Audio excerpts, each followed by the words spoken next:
Danny and Dave Daily right here on the Muskegon Channel. I'm Andy O'Reilly. Dave Cackley is across from me over yonder, Yes. and he's been holding out on us. How so? Well, What have I been holding out? I turned you down a little too far. I'm gonna turn you up. So I'm guessing that you didn't watch AFV last night. Of course not. It was really good. Really geez. wonderful segment on dogs. They had a fun thing on. They had a really fun thing where, with the dogs, they went. They gasped to see the dogs' reactions. That was fun. Oh, okay. Wow. That was my fun. gosh. That is hysterical. I can't believe funny. I missed it. That's what we call. See what I'm doing, right? That's called highbrow. I know. Highbrow humor, right there. Anyway, impressive. As we were leading into the, it's actually kind of funny. We were leading into the show, and the last couple of minutes of the news was on, and it was funny because the anchor first said thank you to the sports guy, then he turned to the weather guy and forgot his name. So that was kind of amusing to see that happen on live TV. But anyway, what the hell's your name? That happens from time. I've done it. I do it all the time, so I can't really fault the guy. But it's still funny to see. But just before the big goodbye, ran a promo, talking about the morning show, and who loves everything about the morning show, and there was an Amanda that was talking about Dave and his traffic. And how much she appreciates Dave. And I sensed a little bit more there than just a promo going on. I have never met Amanda. But I'm asking the questions here. Go ahead. I'd like to know who Amanda is and why haven't we heard about this mystery girl up until now? I don't know who Amanda is. I've never not met her. Buying that. Dude, what do you think they're combing? They're combing former girlfriends of mine or something to see can you say something nice about the traffic guy? I'm thinking they're combing the current girlfriend that you're not telling us. No. Dave? Nope. Sorry. Dave? Sorry. There's nothing. First of all, I don't need. I'm somebody who likes uncomplicated things, and relationships to me are way too complicated. So I tend to not involve myself in them. They're great for other people. I'm focused on just, She had a good-looking kid. Raising a boy into a man, and I'm just saying, enjoying my freedom. She had this look in her eyes. She was enjoying her coffee. She was, and she's like, "I sure appreciate Dave." There's more there, and I'm going to get to the bottom of this. Really is. I want answers. You can dig all you want, and all you're going to find is just more dirt. You're not going to find the pot of Dave Gold you're looking for. It's just not there. I would admit to it if it were Dave. Hey, I'm not above using personal relationships to elevate myself on TV. I did that with Alexa years ago on Valentine's Day with the fish sticks. Right. That everybody seemed to like that, but no, that is no, that's not happening. Dave. No. It looks like she's got her own house. I mean, that would be nice for you. I could see why you'd be gravitating toward this particular. Here we go. I'm just for a place for a new place to live. Yeah, sure. Yeah, that's what I want. Trust me. Look. She had a particular goal about her. I'm sure. I honestly, I have seen that promo like one other time, and I can't remember who it was. Here we go. I didn't even know. Seriously. Here we go. But God bless her. I appreciate the viewership. I do appreciate. I actually had an interesting. I was at a Harding's in Middleville on Saturday, and somebody came up to me, and I couldn't place him at first. And I'm like, oh, it's Billy. I literally hadn't seen the guy since high school. He was a couple of years behind me. He's like, I listened to you on the radio. I would go, hey, Dave. And I said, sorry, I can't say hey back because I don't know who's there. Yeah. And that would be unprofessional or whatever. But yeah, so I occasionally run into people who are either people I know or people who either watch me on TV or hear me on any number of radio stations that I do traffic reports for. Right. So yeah, but no, I have no idea who this person is. But again, I do appreciate that she appreciates what I do. That's always nice to hear. It really is. It's always unexpected, Yeah. but it's always nice. Well, it is always appreciated. Personally, I think that a single mother driving across town checking her Twitter feed is probably irresponsible.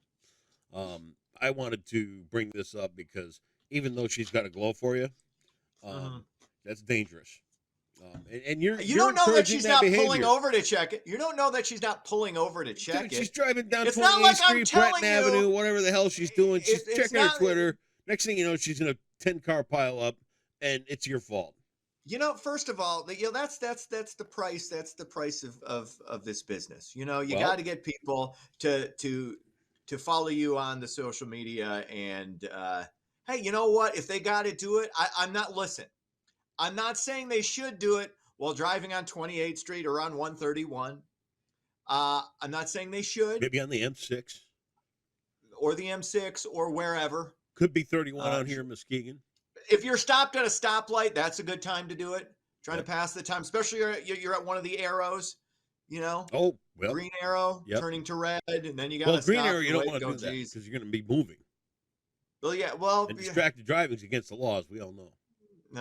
Yeah, I know. I understand. And we all, and most of us still do it. Yeah. I mean, we shouldn't. Nope. But a lot of us still do it. But it's not like I say, hey, follow me on Twitter as you're driving. Well, and make sure you send me out a nice tweet thanking me for before the job this week's out. I think while you're along 131, we may try to find this mystery woman Amanda and see if we can find a love connection here. I think you know what? I don't need that. I think somebody. I just dropped my papers. I was dropping stuff. I think somebody's fate is awaiting him. No, it's not. No, I'm gonna make some calls. Again, I don't. Okay, you make calls. Okay. Do what you got to do. We're gonna find Amanda. And all right. Love is Best in the air, with every sight and every sound. Love is in the air. Just take a look around. Again, the more I see people in relationships, can I be honest? Yeah. And I mean this because again, now you've been happily married for well over a decade. And I've been around people in really good relationships. I'm not anti-relationship for other people. Sounds like it just doesn't really work for me personally. Again, I never say never, but this is destiny. Leaning more in that way, and that's fine. I don't have any desire to complicate my life further. I'm a simple man of simple means with modest expectations and no desire for travel. So that really, like most women I have found, like to go out and do things and go places. I like to not do those things. I'm all out of love. I can't live without you. No, no, no, no. Okay, first of all, you're effing up the lyrics to Air Supply. All right, you're gonna leave news, so we're gonna talk about your. I love that song, by the way. That's that is a great flaccid rock tune. Oh, you can't not get much better than Air Supply. Made to make you blue, love hurts. Okay, that's Nazareth. All right. Well, things up. Okay, can we quit now and I'll do the news? All right, do the news. You can editorialize as you see fit. All right, let's get into it. U.S. Department of Energy has assessed that the COVID-19 pandemic was most likely the result of a laboratory leak in China. This is according to a newly updated classified intelligence report. It was initially reported, of course, that COVID came from a wet market in Wuhan, despite the existence of a lab in Wuhan that was studying viruses. At the time of the outbreak, that lab was also alleged to have engaged in what's known as gain-of-function research, supercharging viruses and whatnot. That's still been up for debate, probably happened, but, this is one of those things we talked about information versus misinformation. This was originally called misinformation when it was speculated about 2 years ago. Now it's kind of one of these slowly updating. Although this is what's interesting. They say this is how it most likely occurred, but they still have low confidence in the report. So it's like you're talking out of both sides of your mouth. You're saying it most likely came from this. However, we have low confidence in it. I don't understand. I don't know what the hell that means. It's like who's telling you to say what? Because these things contradict each other. You think it most likely came from it, but you have low confidence in that report. Yeah. Even though you say this is the most likely way for this to have occurred. Yeah. And you're the experts. Okay. That literally makes no sense. But pretty much everybody, it's like one of those. It used to be like 50-50. Now it's more like 70-30 kind of viewing it that way. It's kind of like the Kennedy assassination. Let's just rewind it to the beginning. The first steps are keep people safe, period. Right? Whatever it takes. Mm-hmm. Go with what you know for safety. That's what they did. That doesn't have anything to do with this. Okay. This has to do with how it has nothing to, I wasn't talking about what was done and what should have or shouldn't have been done at the beginning before any information was out. This is something we kind of talked about in the first year, and we said, okay, yeah, we're 3 years past now. I get it. So now we need to figure out how this started and how to make sure it never happens again. And there are a lot of people, specifically in the media, who don't seem all that interested in asking these questions. And it's for obvious reasons that they don't feel like asking, because there's a lot. People don't like to be wrong. No. And there were a lot of people who are saying this was a crazy conspiracy theory. And now you got to eat a little crow, but you don't want to. So you get these kind of mixed messages. Well, we think it came from this. We're pretty sure this is how it happened, but we don't have confidence in it. And that's how it's actually being reported. Who 3 years later are still standing here going, all right, you're going to have to eat crow right now, and I'm going to make you do it. So, of course. What's the difference? Of course. What do you mean, what's the difference? You're a news organization. You're supposed to have asked these questions initially, but you didn't. You crapped on those who were speculating, and they were called racist for any number of what now people. Yeah. Yes. That was thrown out there for speculating that it came from the lab. Now, because now those of Asian descent were being discriminated against, saying, hey, you guys caused this. And that 100% was going on. Once. People tend to forget what they heard and what it was like. It was just anyway, to be continued on that. No. Yeah, of course. To be continued. Not today, but we'll find. Well, we're going to find out more information on this. I said, for obvious reasons, haven't talked about it for a while because it really hasn't been a story, and now it is again. What else is going on? Former President Jimmy Carter still eating and talking while he remains in hospice care.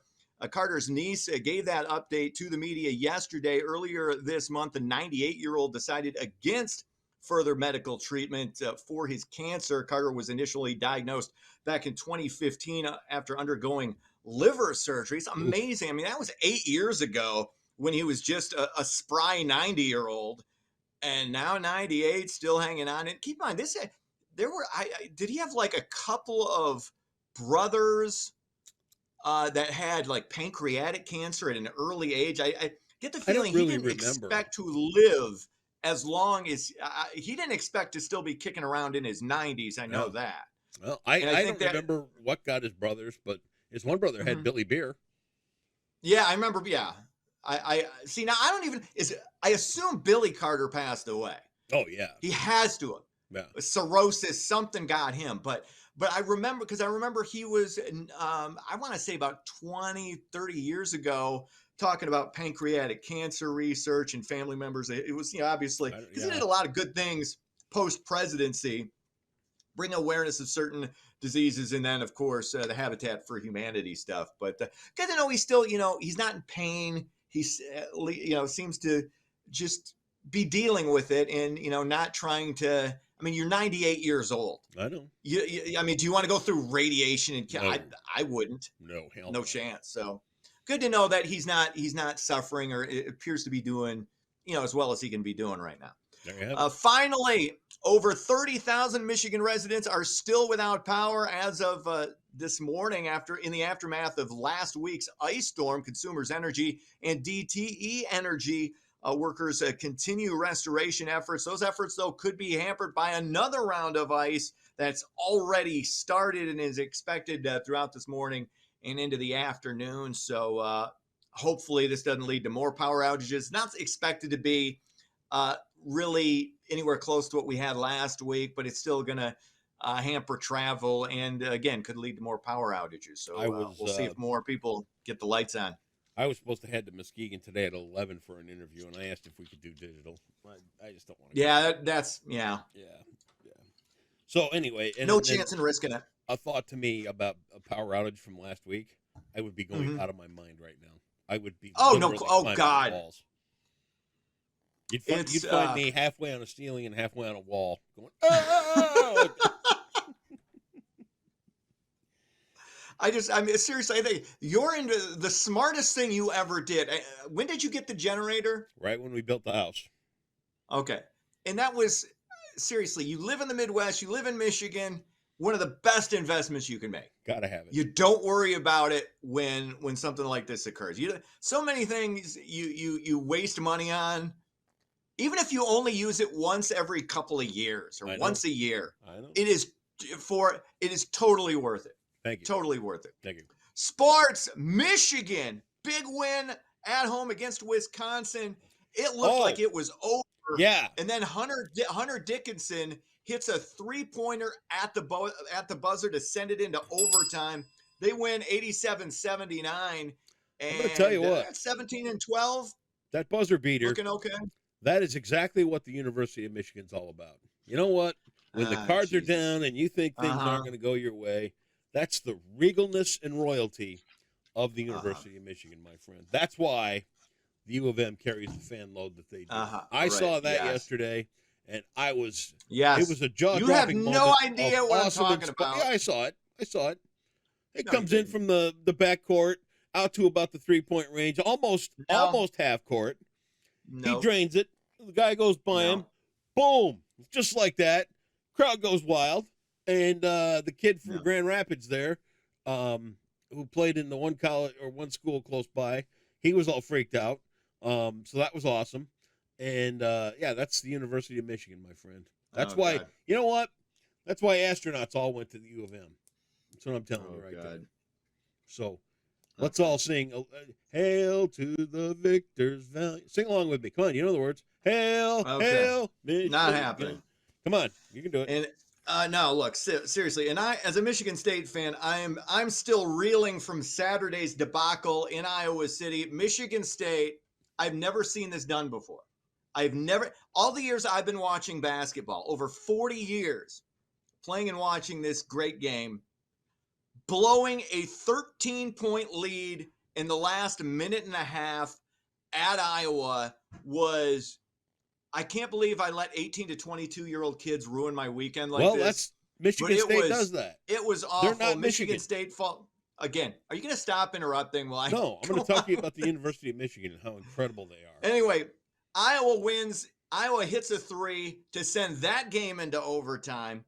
Again, how they came away with this victory should be under investigation because I still don't know how it happened. I can tell you. But it happened. Iowa wins 112 to 106.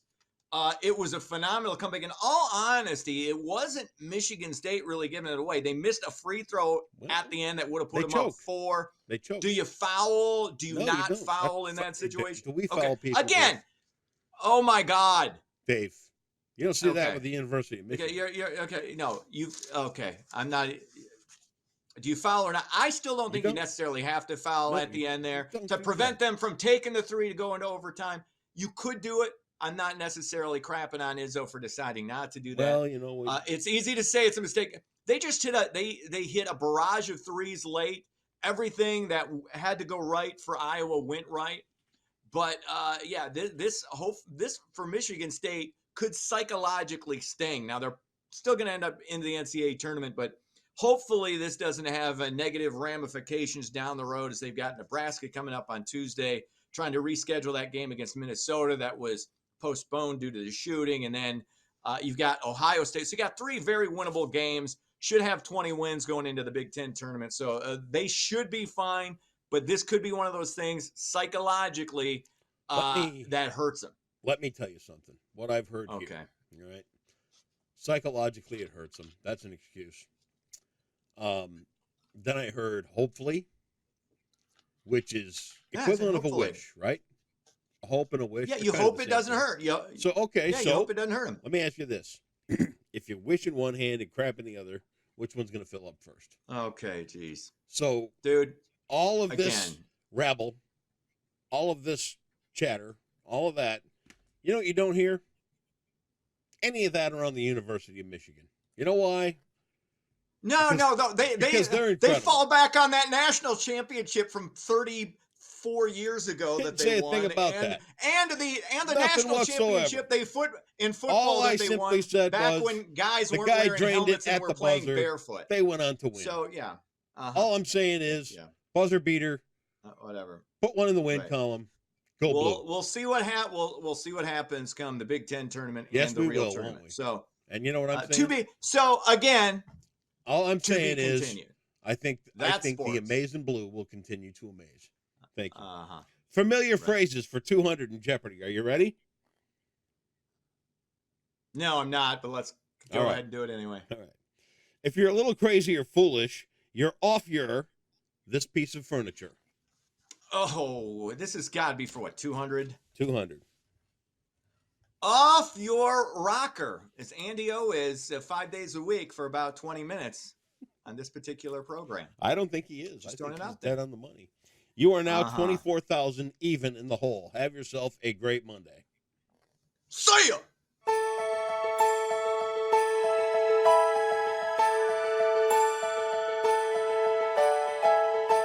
Welcome back, Muskegon. Hopefully you all had a wonderful weekend. And this week, unfortunately, we'll start out with some freezing rain. So let's look at your forecast brought to you by Trinity Health. Because of the threat of freezing rain, the National Weather Service has Muskegon County and much of West Michigan in a winter weather advisory, which will run from 9 a.m. to 5 p.m. on Monday for the threat of freezing rain mostly, like I said, with accumulations up to a quarter inch of ice, which is pretty significant. And within the brief window of time that freezing rain will accumulate, that will cause some issues on the roadways. And then winds will also gust up to 40 miles per hour, which will also cause some issues. Maybe isolated power outages will also be possible. So like I said, expect freezing rain this morning from about 9 a.m. through about 1 p.m. as it transitions to all rain this afternoon as warmer air spills in, thankfully. And then after today, pretty much will stay mostly dry for the remainder of the week. So for high temperatures today, expect them to be in the mid-30s, and those will come in the afternoon hours as warmer air spills in, changing all that freezing rain to just plain rain. And you can see that on our future radar with the conditions at 10 a.m. showing freezing rain across Muskegon County, Kent County, and points to the northeast, even Lansing picking up on some freezing rain as well. And then just south of us, that's where it will be warm enough to see just plain rain. However, by the time we get into the afternoon hours, you can see by 1 p.m., Muskegon is seeing all rain now as the colder air is moving away from our region and warmer air is starting to spill in. So roads still may be impacted by the freezing rain though, especially side roads as we get into Monday afternoon. And then as 4 p.m. rolls around, most of the heavier precipitation will be moving off to the northeast, and we'll likely start to see some drier conditions as cold air will eventually spill in. So like I said, roads still might not be in good shape by the time the evening commute arrives. And finally at 10 p.m. you can still see a few chances of precipitation will still linger across West Michigan, but most of this will just be plain rain as this wave of moisture moves through. Now this is how much freezing rain could accumulate within the few hours of when we're expecting freezing rain. Like I said, Muskegon could pick up a quarter inch of freezing rain, which is pretty significant. Newaygo County looks to be the bullseye of seeing the heaviest freezing rain potential. And then as you head to the south, they're expecting less because they will be warmer. And then as you head northeast of Mount Pleasant, they will likely see mostly sleet and snow. And unfortunately, something to only make the conditions worse will be the wind gust potential. Muskegon could gust up to maybe 45 miles per hour in the afternoon hours, and with ice on the power lines, that could possibly cause some isolated power outages. So just keep that in mind throughout the day today. So for your Monday, expect freezing rain from about 9 a.m. to 1 p.m. and then that will transition to all rain for the rest of the day going into the evening hours as well, with a high of 36 and a low of 32. And then maybe some snow showers in the overnight hours as well, but we're not expecting any accumulation out of that. And like I said, after this system moves through with the freezing rain potential, we'll stay dry on Tuesday, and the next chance of precipitation will be Tuesday night into Wednesday, but that will be very brief and not as significant as Monday's precipitation. And then after that, it looks like we'll stay dry and partly cloudy for the remainder of the week. And that's your Monday forecast, brought to you by Trinity Health on the Muskegon Channel. I'm Cole Woods Weather, and stay safe out there.